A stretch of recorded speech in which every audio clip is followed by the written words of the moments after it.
नमस्कार विद्यार्थियों। आज हम 9वीं कक्षा की हिंदी पुस्तक गंगा के एक और नए पाठ को पढ़ेंगे जिसका नाम है ऐसे भी बातें होती हैं। इस साक्षात्कार के लेखक यतीन्द्र मिश्र है। यह साक्षात्कार यतीन्द्र मिश्र और लता मंगेशकर के बीच में है। पाठ को पढ़ने से पहले हम लता मंगेशकर जी के बारे में जानेंगे। यह भारतीय संगीत की दुनिया में ईश्वर की एक अनुपम भेंट है। मेरी आवाज़ ही पहचान है। अपनी आवाज़ से भारत ही नहीं बल्कि विश्व के कोने कोने में अपनी पहचान बनाने वाली भारत रत्न लता मंगेशकर संगीत के संसार का वह नाम है जिनके विषय में यदि बात न हो तो भारतीय संगीत की बात अधूरी रह जाएगी। इंदौर मध्य प्रदेश में जन्मी लता मंगेशकर ने मात्र 5 वर्ष की आयु में अपने पिता से संगीत की प्रारंभिक शिक्षा ली और जीवन पर्यंत संगीत के प्रति समर्पित रही। जीवन के अनेक उतार चढ़ाव व संघर्षों के होते हुए भी लता मंगेशकर ने किस प्रकार संगीत और परिवार के प्रति अपने उत्तरदायित्व को निभाया, आइए पढ़ते हैं उनके साथ साक्षात्कार में। यतीन्द्र मिश्र: दीदी, आपके संगीत की अप्रतिम यात्रा पर बातचीत शुरू करते हैं। इस संवाद में मेरा प्रयास यह रहेगा कि मैं संगीत में आकंठ डूबे हुए आपके महान जीवन की उन दुर्लभ छवियों से उन करोड़ों प्रशंसकों को मिलवा सकूं जो आपको हर दिन सुनते हुए कहीं अपने जीवन को सार्थक ढंग से शुरू करने की प्रेरणा पाते हैं। अगर तैयार हों तो मैं ऐसे असंख्य शुभचिंतकों, आपके संगीत के प्रति दीवानगी की हद तक समर्पित श्रोताओं और फिल्म जगत के प्रति आदर का भाव रखने वाले तमाम देशवासियों की ओर से प्रणाम करते हुए आपसे प्रश्न पूछना चाहूँगा। लता मंगेशकर: जी जरूर, आपका बेहद शुक्रिया कि आपका ऐसा कुछ करने का मन है। आप पूछिए, मैं आपके प्रश्नों का जवाब देने के लिए तैयार हूँ। मैं कोशिश करूँगी कि जो कुछ भी मैंने संगीत में रहते हुए जाना है उसे आपको बता सकूँ। आपके माध्यम से ही मैं अपने करोड़ों प्रशंसकों का आभार व्यक्त करती हूँ जो उन्होंने मुझे इतना प्रेम और सम्मान दे रखा है। मुझे तो यह भी लगता है कि जितना प्रेम मुझे मिला है शायद गाकर उतना आभार मैं अपने प्रशंसकों के प्रति जता नहीं पाई हूँ। यतीन्द्र मिश्र: आपके पिताजी पंडित दीनानाथ मंगेशकर की वे कौन सी स्मृतियाँ हैं जो आज भी आपके स्मरण में जीवित हैं, जिनको याद करना आपको सुख से भरता है? लता मंगेशकर: कई बातें हैं। जैसे हम लोग बचपन में जब बहुत शरारत करते थे तब पिताजी सबको बुलाकर अपने सामने खड़ा करते थे।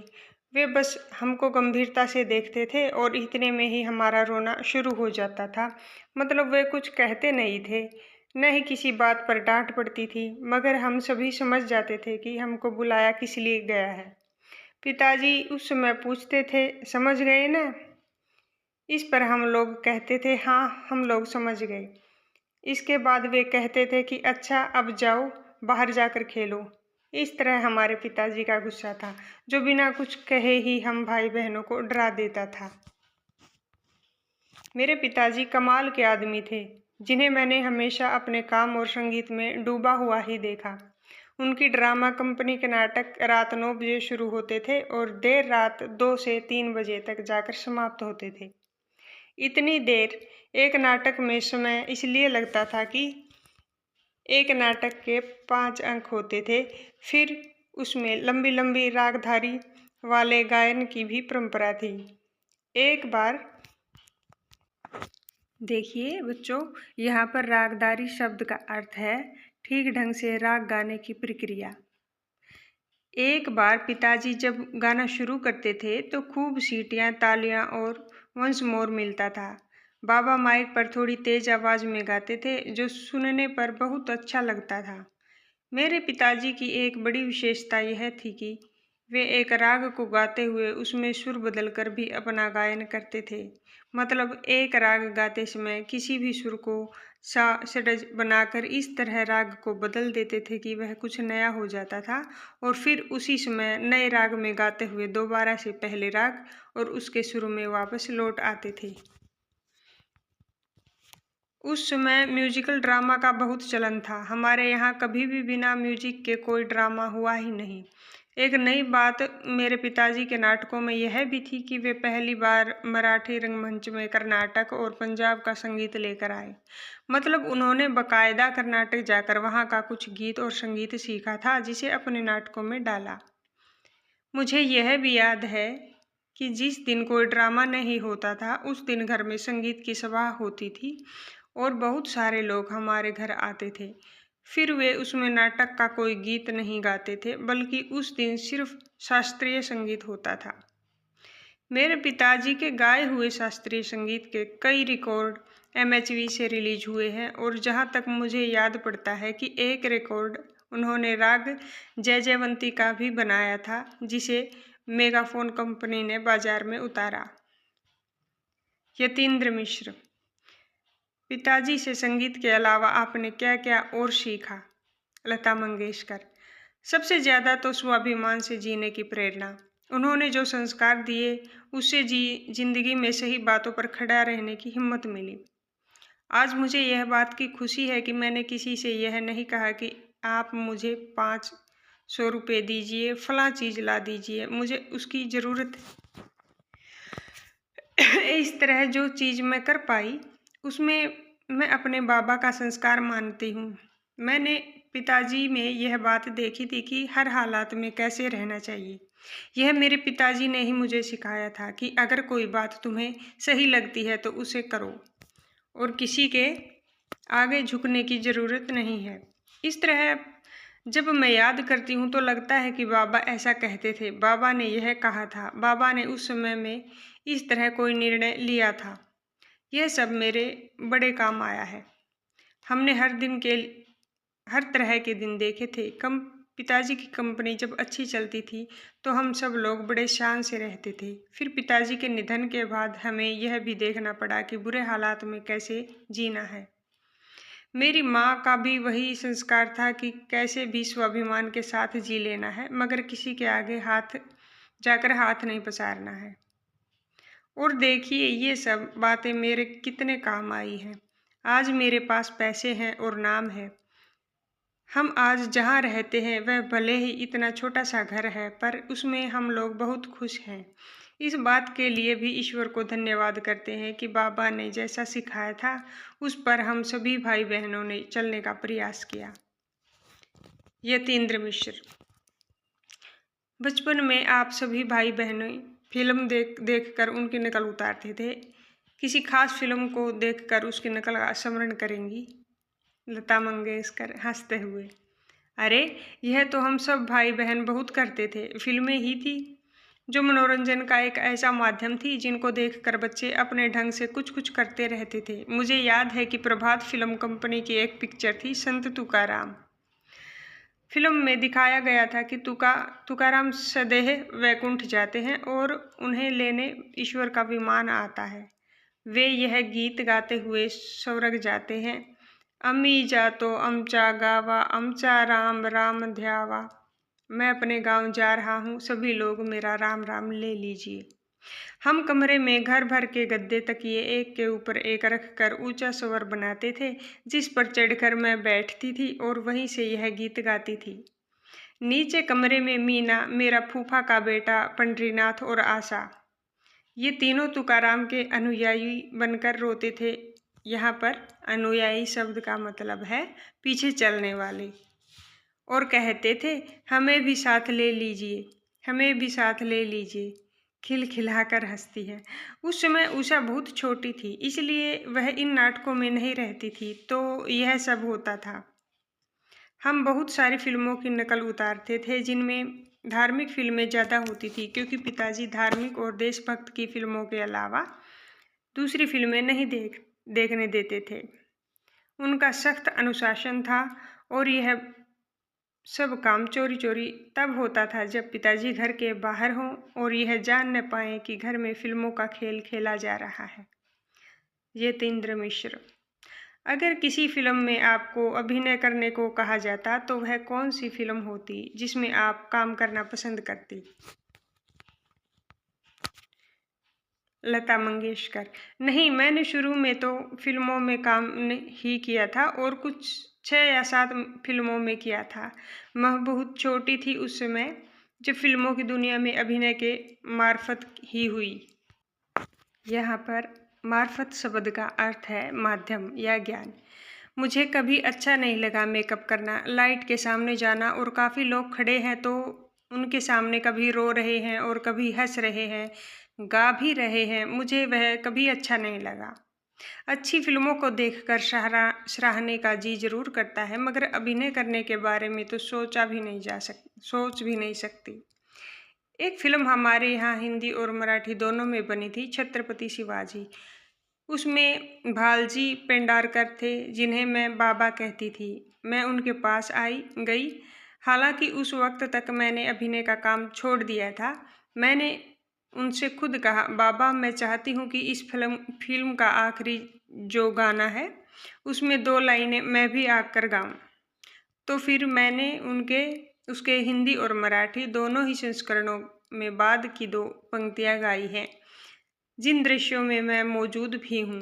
मैं छत्रपति शिवाजी को बहुत पसंद करती हूँ, इसलिए बस इसी फिल्म के लिए मेरा मन हुआ कि भले ही एक दृश्य में सही, मगर यहाँ रहा जा सकता है। यतीन्द्र मिश्र।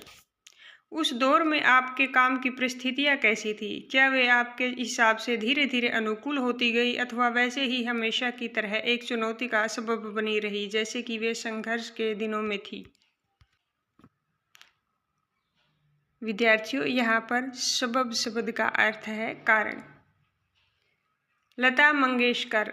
यह कह पाना मुश्किल होगा कि मेरी परिस्थितियाँ कभी बहुत अच्छी या बुरी रही हो।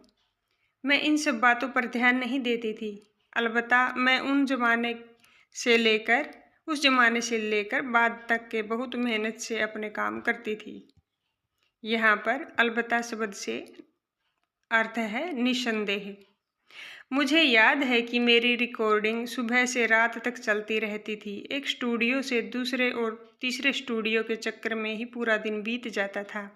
मुझे अपने गाने और रिकॉर्डिंग के अलावा किसी दूसरी चीज़ की सुध नहीं थी। हमेशा यही बात दिमाग में घूमती थी कि किसी तरह बस मुझे अपने परिवार को देखना है, फिर वह रिकॉर्डिंग का वक्त हो या घर का खाली समय। किस तरह मैं अपने परिवार के लिए ज़्यादा से ज़्यादा कमाकर उनकी ज़रूरतें पूरी कर सकती हूँ, इसी में सारा वक्त निकल जाता था। आप मेरी परिस्थितियों के बारे में पूछ रहे हैं तो सच बात तो यही है कि मुझे रिकॉर्डिंग से या उनकी तकलीफ़ों से इतना फ़र्क नहीं पड़ता था जितना इस बात से कि आने वाले कल में मेरे कितने गीत रिकॉर्ड होने हैं। फला फिल्म के ख़त्म होने के साथ मुझे नए कॉन्ट्रैक्ट की दूसरी नई फिल्मों के गाने कब रिकॉर्ड करने हैं। यतीन्द्र मिश्र। बचपन का कोई ऐसा सपना जिसे पूरा करने की हसरत मन में बहुत दिनों तक पलती रही हो। लता मंगेशकर। ऐसा कोई सपना तो खास नहीं, मगर आपको बचपन की एक बात बताती हूँ। मेरे पिताजी उस समय जीवित थे और जब वे अपने कार्यक्रमों के लिए तैयार होते थे तो उनको जितने मेडल मिले थे वे अपने कपड़ों पर सीने के बाईं तरफ लगाते थे। वह जमाना ऐसा था जिसमें यह प्रचलन रहता था कि कलाकार लोग अपने प्रदर्शनों में मिले हुए मेडल पहनकर ही बैठते थे। मुझे जगह तो याद नहीं है, मगर यह ठीक से याद है कि पिताजी के अलावा बाहर के किसी कलाकार को जो सबसे पहले मैंने गाते हुए सुना है वह पंडित कुमार गंधर्व थे। कुमार गंधर्व जी जब काली शेरवानी पहनकर और अपने ढेर सारे मेडल लगाकर गाने के लिए बैठे तो वह बात मुझे बहुत पसंद आई। मुझे तब हमेशा यह लगता था कि जब मैं बड़ी हो जाऊंगी तब मुझे भी ऐसे ही मेडल मिलेंगे जिसे लगाकर किसी कार्यक्रम में जाऊंगी। यतीन्द्र मिश्र। अगर हम समय के चक्र टाइम मशीन को घुमाकर सन 1949-50 में ले जाएं तो आपके फिल्मों से संबंधित सांगीतिक जीवन की शुरुआत में खेमचंद प्रकाश, शंकर जयकिशन हुसनलाल भगतराम जैसे म्यूजिक डायरेक्टर आते हैं और आपको एक मजबूत ज़मीन बनाने के लिए आएगा आने वाला महल, हवा में उड़ता जाए मोरा लाल दुपट्टा मलमल का, बरसात और चले जाना नहीं नैन मिला के, बड़ी बहन जैसे गाने मिलते हैं। इससे एक नए युग का सूत्रपात होता है जो कहीं आपके कद को बड़ा बनाने में मददगार रहता है। मैं यह जानना चाहता हूँ कि यदि हम ज़माने में AR रहमान आए होते, कि उस ज़माने में AR रहमान आए होते, जतीन ललित आए होते, शंकर एहसान लाए होते, तो ये सारे गाने कैसे बनते? उस समय आएगा आने वाला की आमद कैसी होती? विद्यार्थियों, यहाँ पर आमद शब्द का अर्थ है आए या आना। लता मंगेशकर हंसते हुए, बड़ा मज़ेदार प्रश्न है आपका, कहना मुश्किल है, इस पर क्या बोलूं। समझ में नहीं आ रहा कि वाकई अगर ऐसा हुआ होता तो ये गाने कैसे बनते। समझ में नहीं आ रहा कि वाकई अगर ऐसा हुआ होता तो ये गाने कैसे बनते। यह विचार और कल्पना तो सुनने में अच्छी लगती है, पर मैं पूरी तरह इसका आकलन नहीं कर सकती कि आएगा आने वाला को AR रहमान ने बनाया होता या हवा में उड़ता जाए को जतिन ललित ने, तो कैसा प्रभाव पैदा होता। मगर मैं इतना ज़रूर जानती हूँ कि कुछ बहुत बढ़िया होता और बिल्कुल दूसरे अंदाज में सामने आता, जिसकी शायद धुनें और तर्ज भी अलग होती। मैं आपसे प्रश्न करती हूँ कि जो मेरे गाने रहमान ने बनाए या जतिन ललित के लिए मैंने मेरे ख्वाबों में जो आए दिलवाले दुल्हनिया ले जाएंगे गाया है, उसे श्याम सुंदर जी, नौशाद साहब और अनिल विश्वास ने रचा होता, तो आपके लिहाज से वह किस तरह बनता। यह वाकई बहुत रोचक और सोचने वाली बात है कि समय के हेरफेर से हमारे गीतों का स्वभाव कैसा होता। इतना ज़रूर मैं कहना चाहूँगी कि पुराने समयों में जब मैंने महल, बड़ी बहन, बरसात, तराना, बाजार और संग दिल जैसी फिल्मों के लिए पार्श्व गान किया था, उस समय तकनीकी रूप से सिनेमा में बहुत तरक्की नहीं हुई थी। यहाँ पर पार्श्व गायन शब्द का अर्थ है गायन दान से है। उस समय तकनीकी रूप से सिनेमा में बहुत तरक्की नहीं हुई होगी। आएगा आने वाला में मुझे हॉल में बहुत दूर से चलकर दबे पांव रिकॉर्डिंग वाले माइक तक आना पड़ता था और उसी अनुपात में रिकॉर्डिंग के माइक पर स्वर का उतार चढ़ाव कैद किया जाता था। बहुत सारे ऐसे गाने मुझे याद हैं जिसमें कुछ विशेष प्रभावों को देने के लिए अनिल विश्वास, श्याम सुंदर, सज्जाद हुसैन, सलील चौधरी और सी रामचंद्र ने कुछ नए तरीके और अजीबोगरीब टोटके आजमाए थे, जिनसे गीतों में वह प्रभाव पैदा हो सका। आज जो स्थिति है और जिस तरह हमारी तकनीकी विकसित हो चुकी है, उसमें अगर इन लोगों को काम करने का मौका मिलता तब तो कमाल ही हो गया होता। न जाने कितना और अधिक एडवांस किस्म का ये लोग संगीत रच पाते, आप सोच सकते हैं। ठीक उसी तरह जैसा सुंदर और स्तरीय संगीत आज के संगीतकार बना रहे हैं, रहमान, जतिन ललित और तमाम अन्य लोग अगर पीछे जाकर काम करते तो कितनी मुश्किलें आती और कितना संघर्ष करते हुए वे अपना गाना बनाते, इसका अंदाज़ा भी लगाया जा सकता है। मेरे लिए भी यह कम चुनौती की बात नहीं कि मैं अनिल विश्वास की धुनों जैसा काम रहमान के साथ कर रही होती और उसी तरह इन नए लोगों की धुनों पर नौशाद साहब के लिए रिकॉर्ड करती, तो कैसा होता। यतेंद्र मिश्र। इसी समय विषय परिवर्तन करते हुए आपसे कुछ व्यक्तिगत सवाल पूछने का मन हो रहा है। इस संदर्भ में आपके व्यक्तित्व को देखते हुए यह बात दिमाग में आती है कि आपने रंगों से हमेशा परहेज किया है। विशेषकर अपने पहनावे में भी इस बात का ध्यान रखा कि कहीं वे से भी रंगों की कोई भी दर्शना अभिव्यक्त न हो सके। आपकी सफ़ेद रंग की साड़ियों पर मौजूद रंगीन धारियाँ, गुल बूटों और पल्लों का रंग छोड़कर कहीं भी रंग में दोस्ताना निभाना नहीं दिखता। ऐसे में एक ख्याल मन में आता है कि आप रंगों का त्योहार होली कैसे मनाती होंगी। होली को लेकर कोई संस्मरण या व्यक्तिगत रुचि की कोई बात जो आपको यहाँ साझा करना चाहें। लता मंगेशकर। हम होली खेलते थे। यह बहुत पहले की बात है, जब मेरे पिताजी जीवित थे। आजकल तो मैंने होली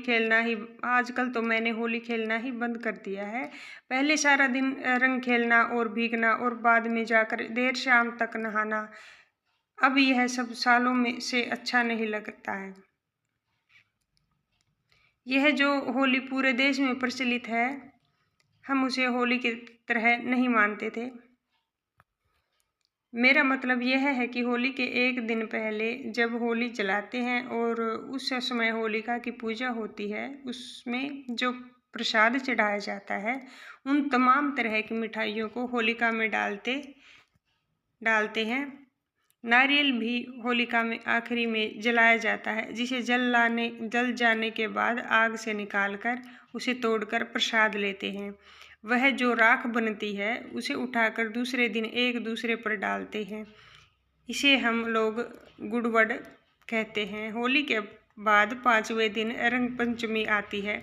उस दिन मेरी माँ और पिताजी हम सब भाई बहनों पर केसर घोलकर थोड़ा थोड़ा छिड़कते थे। माँ घर में कुछ मीठा बनाती थी जो भगवान को चढ़ाकर हमें प्रसाद में खाने को मिलता था। हम सभी की अलग अलग आरतियां भी माँ उतारती थी और इस तरह हमारे घर में बचपन में होली का त्यौहार मनता था। यह होली जो आजकल प्रचलित है, इसका कोई प्रभाव हमारे घर में नहीं था। हमारे यहाँ दशहरा और दिवाली का ज़्यादा महत्व था। नवरात्रि भी बहुत धूमधाम के साथ हम लोगों के यहाँ मनती है। नवरात्रि के पहले दिन हम गुड़ी पड़वा मनाते हैं, जिसका विशेष महत्व है। इसमें हम घर बाहर गुड़ी बांधते हैं और कलश स्थापना करते हैं। सूर्योदय के समय ही गुड़ी पर बताशों की माला या हार बनाकर चढ़ाई जाती है, जिसे सूर्यास्त होने तक उतार लिया जाता है और प्रसाद के रूप में घर के सभी सदस्य उसे लेते हैं। यह एक बहुत महत्वपूर्ण आयोजन है हमारी तरफ, और ऐसी मान्यता है कि भगवान राम 14 वर्ष बाद जब अयोध्या लौटे थे तो हर घर में ऐसे ही बताशों की लड़ी सजाकर गुड़ी बांधी गई थी। महाराष्ट्र में ऐसा ही कहा जाता है। पहले दिन गुड़ी बांधने के बाद 9 दिन तक उत्सव मनाया जाता है, जिसके अंत में नवमी पर राम जी के जन्म की तिथि रामनवमी आती है। तो यह त्यौहार हम राम आगमन मानकर मनाते हैं, जबकि बाकी जगहों पर दुर्गा की आराधना में नवरात्र होते हैं। महाराष्ट्र में उस तरह नवरात्र नहीं मनता जिस तरह गुजरात, उत्तर प्रदेश और राजस्थान में दुर्गा की आराधना में यह त्यौहार मनाया जाता है। यतीन्द्र मिश्र। त्योहारों की ऐसी कोई खास बात जो आपको शुरुआती जीवन में परंपरा की तरह निभती रही हो और जिसे आपने बाद में भी पूरी आत्मीयता के साथ निभाना जारी रखा। लता मंगेशकर। ऐसी कोई खास बात मुझे याद नहीं आती, अलबत्ता इतना ज़रूर कहूँगी कि 50 का दशक रहा होगा। अलबत्ता शब्द का अर्थ निसंदेह। जब मैं फिल्म इंडस्ट्री में नई आई थी तो मेरा काम कुछ चल निकलना शुरू हुआ था। उस दौरान मैंने कुछ सालों तक दिवाली के दिन अपने सीनियर म्यूजिक डायरेक्टर्स के यहाँ मिठाई लेकर जाने का चलन शुरू किया था। आप सुनकर हैरान होंगे कि मैं ऐन दिवाली के दिन तड़के 5 बजे ही नहा धोकर बहुत सारे संगीतकारों के घर मिठाई लेकर पहुँच जाती थी। एक बार बड़ा मज़ेदार वाकया घटना कि मैं नौशाद साहब के घर सुबह करीब 5:30 बजे पहुंच गई और जब कॉल बेल बजाया तो उनिंदे से नौशाद साहब मुझे गेट पर खड़ा देखकर डर गई। वे डरकर पूछने लगे, लता बाई सब खैरियत तो है? इतने सवेरे क्या मुसीबत आन पड़ी? मैंने उन्हें हंसकर कहा, कुछ नहीं नौशाद साहब, आज दिवाली है तो आपको बधाई देने और मिठाई पहुंचाने चली आई। इस पर वे बोले, अरे इतनी सुबह क्यों परेशान हुई?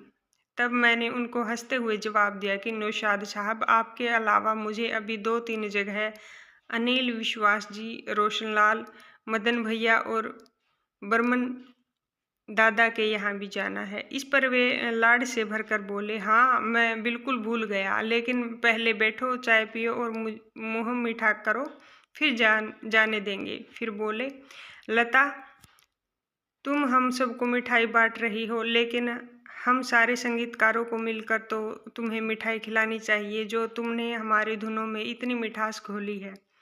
नौशाद साहब से मैंने यही इतना भर कहा कि आप आशीर्वाद दीजिए कि आगे भी जीवन में हर दिवाली के साथ मैं और मधुर से मधुर गीत गा सकूं। यतीन्द्र मिश्र।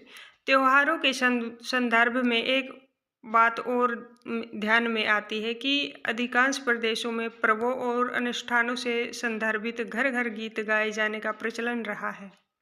उदाहरण के लिए होली के मौके पर फाग और धमार, बिहार में छठ पूजा पर छठ के गीत, जन्माष्टमी और रामनवमी में ईश्वर के जन्म के कारण सोहर और बधावा आदि गाने का मामला। ये गीत ज़्यादातर घर और मोहल्ले की स्त्रियां ही गाती हैं। गायन एक रिवाज की तरह कायम है। ऐसे में महाराष्ट्र के संदर्भ में आपके देखे ऐसे कौन से अवसर आए हैं? लता मंगेशकर हंसते हुए। हमारे यहाँ होली और दिवाली पर तो इस तरह घरों में गीत नहीं होता। यह जरूर है कि विवाह के बाद जब नई बहू घर में आती है तब एक पूजा होती है घरों में, जिसमें पास पड़ोस की बहुत सारी औरतें आती है। यह मंगलागौर कहलाता है। सारी औरतें बिल्कुल मुग्ध भाव से गीत गाती हैं और नाचती भी हैं। बिल्कुल ठेठ गवई अंदाज में यह मंगलागौर का उत्सव मनाया जाता है, मगर आहिस्ता आहिस्ता वह भी अब खत्म हो रहा है। यहाँ पर आहिस्ता आहिस्ता शब्द का अर्थ है धीरे धीरे। मुझे अच्छी तरह से याद है, जब मैं बहुत छोटी थी तब घर परिवार या पड़ोस में किसी की भी शादी के बाद यह मंगलागौर मनाया जाता था और हम सभी लोग उसमें खूब नाचते गाते थे। उनमें स्त्रियां नौटंकी और तमाशा की तरह भी कुछ कुछ करती थीं। मतलब कोई भी कुछ भी रूप धरकर नाचता था। यतीन्द्र मिश्र। दीदी, कोरस में गाने वाली लड़कियों के साथ आपके कैसे रिश्ते रहे? क्या वे सब भी आप लोगों की गायकी में कोई सहयोग करती थीं, या उनका एक अलग ही विभाग होता था जो मुख्य पार्श्व गायक गायिकाओं से अलग रहता था? लता मंगेशकर। उस वक्त एक ऐसा ग्रुप था जो सब जगह जाता था। नौशाद साहब के यहाँ, मदन मोहन जी के यहाँ, शंकर जयकिशन, SD बर्मन, RD बर्मन, लक्ष्मीकांत, प्यारेलाल, ये जितने भी लोग थे सभी के यहाँ एक ही ग्रुप की लड़कियाँ थी जो कोरस में गाने जाती थी। इसलिए सबसे मेल मुलाकात भी गहरी पहचान में बदल गई थी। मेरा कोर्स की लड़कियों के साथ बहुत अच्छा संबंध था।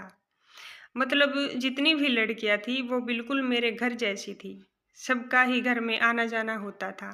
मीना की शादी जब कोल्हापुर में हुई तो कोरस की सारी लड़कियां और लड़के वहां आए थे और उन लोगों ने वहां खूब गाने गाए और डांस किया था।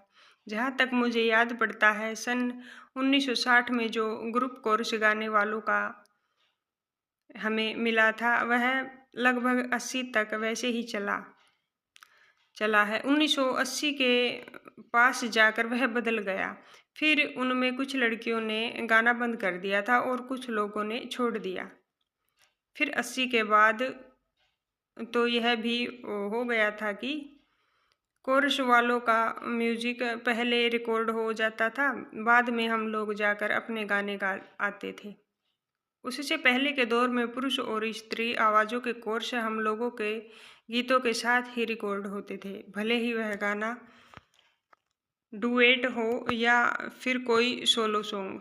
अक्सर मुकेश भैया और मेरे गाने या किशोर कुमार और मेरे गानों में कोरस की लड़कियां साथ ही गाती थी। उनसे कुछ के नाम तो मुझे अभी भी याद हैं। कुछ एक लड़कियां बहुत सुरीला गाती थी, जिनमें कविता, गांधारी, कल्याणी, सुमन और रेखा थी। यह सब मुझे बड़ी भली और अच्छी लगती थी। कविता और गांधारी बहनें थी और दोनों साथ ही कोरस में गाती थी। रेखा शादीशुदा बाल बच्चों वाली औरत थी जो अच्छी तरीके से कोर्स में साथ देती थी। कल्याणी की भी आवाज़ सुंदर थी। यह सब इतनी भली थी कि जब रिकॉर्डिंग के लिए आती थी तो अक्सर वहाँ स्टूडियो में ज़्यादा कुर्सियाँ नहीं होती थी।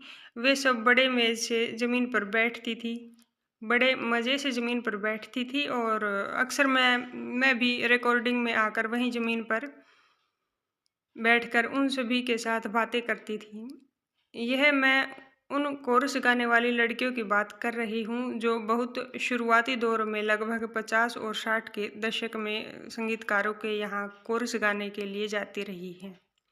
आजकल का मुझे कुछ मालूम नहीं है।